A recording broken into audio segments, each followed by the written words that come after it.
puppy come into your house, if it's a long way to where your crate is, then pick up the dog again or encourage it, with you ahead of it, down the hall or wherever it is, into the kitchen or living area where your crate is. Let the puppy explore the area that is allowed in that small area. And then you can have toys on the floor.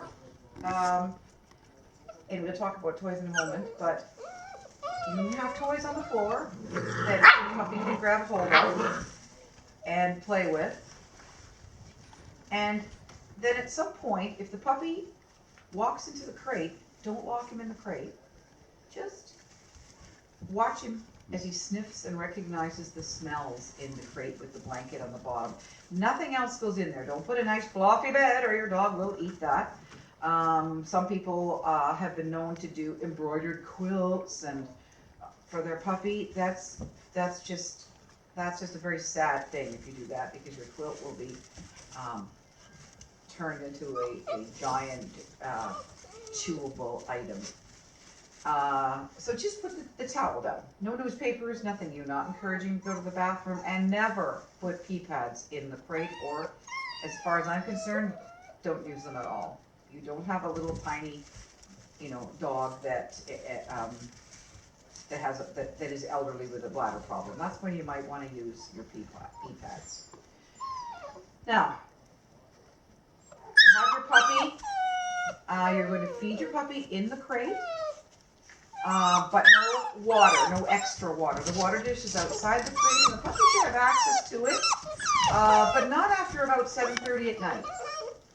Unless it's summer and it's extremely hot and you give it a sip or two later if you don't have air conditioning in your house, or he's had a huge play and his tongue is hanging down to the ground. Then you might want to do that. But you don't want to give him water because you want him to last as long as possible at night. Generally speaking, as far as bladder control, etc., we say at this stage, look at the puppy's age, which is 2 months. Basically, when it goes home, just under, or 2 months, and you take that and add another, so that's 2 hours, you add another hour, that's 3 hours. If you are working and you're going to have to leave your dog in the morning, well then you may have to go 4 hours, but 3 is better. And then you would need a puppy walker or a family member to come and take the dog out at lunchtime when you take him out, feed him, exercise him, let him relieve himself a couple of times, and then he goes back in his crate. If you're working in the afternoon, for the next few hours nap until he gets home. The first night is going to be your toughest night, and it may be the second night, depending on how you handle the first night. First of all, dog's going to want to go to sleep, and you're going to be exhausted by about 8:30, maybe earlier.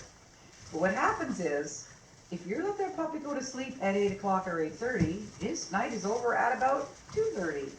And he's going to be ready to play, and you, I guarantee, will not be ready to play at 2:30. So, let your puppy have a nap, you have a rest, and then get him up and playing until you go to bed. And I would suggest that your bedtime be 10:30 or 11 in the first few weeks, and then you can change it as your puppy gets older, if you like. And at bedtime, the puppy goes in the crate. Nice to put a nice blanket over the crate, by the way, so it's a nice cozy cave. Guide the puppy in with a treat, a tiny puppy training treat, and I think I can show you what one of them looks like. Very, very, very tiny treat. So it's not about, or you can get bigger treats and divide them up, but it's not about the size of the treat. It doesn't make a difference to the dog. It's just the fact that they get the smell of it, and then they get to eat it.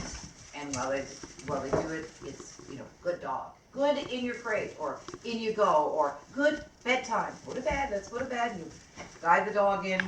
It's a treat. Then you close the door and you walk away. That's the hardest thing, because the puppy's going to start. He'll start with a which will pull at your heartstrings. Then he'll proceed to to start this. It's horrible, and it may last for hours. I'm smiling because we've all been through it. And you have to ignore it. That's the hardest part. It is not a good idea, if you want to lie on the floor on a sleeping bag with your hand in the crate, comforting your puppy. Unless you intend to do that for months. The second thing is that you may feel that you need to come down and check on him. That's just as bad. You don't, when the puppy's in the crate at any time, you don't want to make eye contact. Not something to message to give to your kids. No eye contact. Pretend it's invisible. The puppy doesn't get out of his crate when he's barking at you. Except in the middle of the night. What you're hearing right now, by the way, is puppies establishing their pecking order in the litter. And they look quite nasty and vicious and mean. But they're not. Their teeth are sharp, but they do have fur, and they often yell louder, sort of like, "Mom!" You know, sort of, when, then yell louder than they need to when they have an issue with their puppy mates, litter mates. I'm just letting some dogs in. We do teach our dogs to bark to let us know that they're coming in. They want to come in outside. Everybody in? Not sure Sam's in. Okay. So, in the middle of the night, your dog may need to use the washer the first night. Now, if you can hold off, if your puppy doesn't wake up, or wakes up, does a whimper or two, and stops whimpering, fine.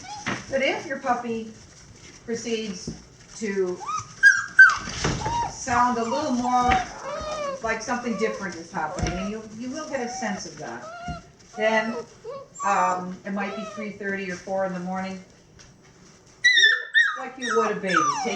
Go if you can in the dark or close to the dark. Go down, take the puppy out, go outside. No fuss, no muss. A little treat for a pee or a poop. And always have the treats ready in your housecoat pocket or your, your shirt pocket or whatever you have, or your sweatpants, whatever you wear to bed. And that way you're ready to go, and you put your jacket on over it, or maybe it's in your coat pocket, but always have them ready. You don't have time to start looking for them. When you take your puppy out, does his business, bring him in quietly, don't make a big, huge, loud fuss in the crate, and walk away again. And then ignore it for the rest of the night. You get up in the morning and you have to make sure that you're up, if you can, ahead of your dog. Be ready to take your dog out. When you bring your dog back in, if he hasn't gone to the washroom, you either need to watch him like a hawk, which you have to do anyway, at all times, or you can put him in his crate for a little while and also kind of keep an eye on him without him knowing that you're doing that. Hopefully see my treats in my hand. You're not getting any right now, but you get treats for doing something, and I'm talking, so you'll have to just wait. So, really important. Feed your dog breakfast when you are ready to feed your dog breakfast. If you bring him in and you feed him right away, sometimes dogs will get up earlier and earlier not because they need to go out as they get older, but because they want breakfast. But that's up to you. You decide what works for you and your family. Then after the breakfast and a play, and as he gets older, a walk. I wouldn't suggest that you walk on city sidewalks in busy areas until your dog's had its second set of shots at 10 to 12 weeks.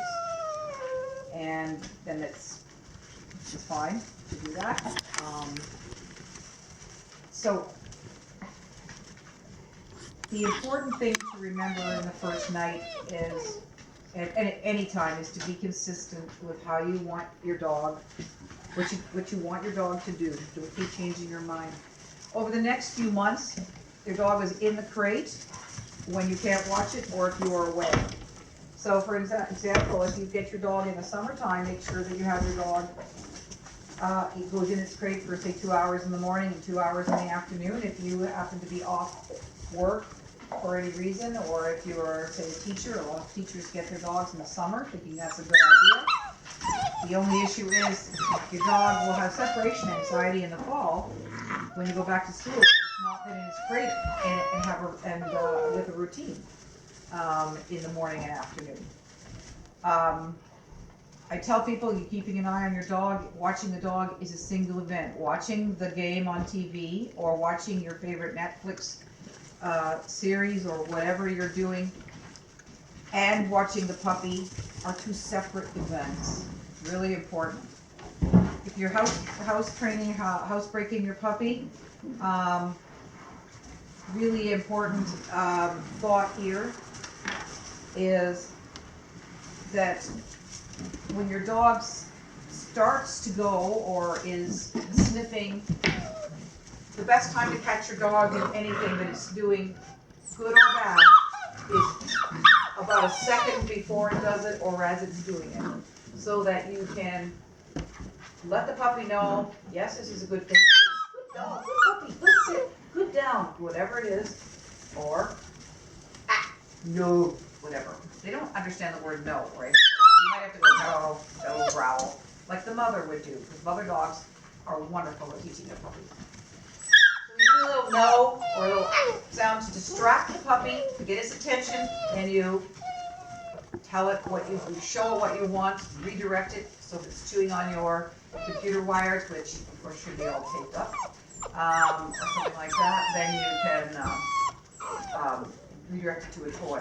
And some of them are pretty persistent. They love fluffy rugs, tassels on anything, so you have to redirect it. It's very hard when a puppy's interested in that.